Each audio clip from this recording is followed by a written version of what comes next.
This video is going to show you with the Grom vLine 2 how to how the HVAC works. It works just like stock.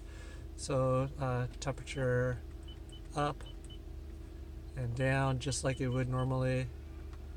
So if I turn it way up, max out. Oh, my engine is cold right now.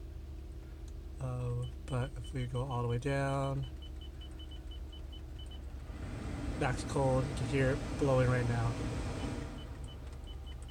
Alright, so and then of course the other side works also. You can see now it's independently changing. So max hot, and we'll just go the other direction. And max cold.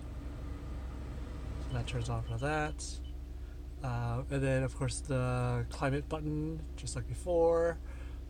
We'll turn off my dual, make sure everything's there. So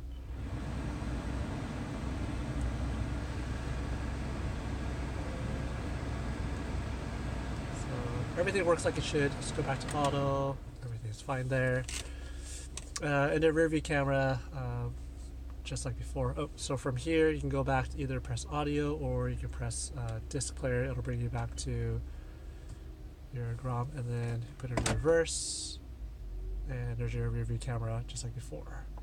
So again, here's shift it back into park. It doesn't go back, and this one I'm not too sure about why it doesn't go back to the vLine. I gotta hit the audio. I thought maybe one of my wires are loose, one of my harnesses are loose in the back, so I gotta go back and fiddle with that.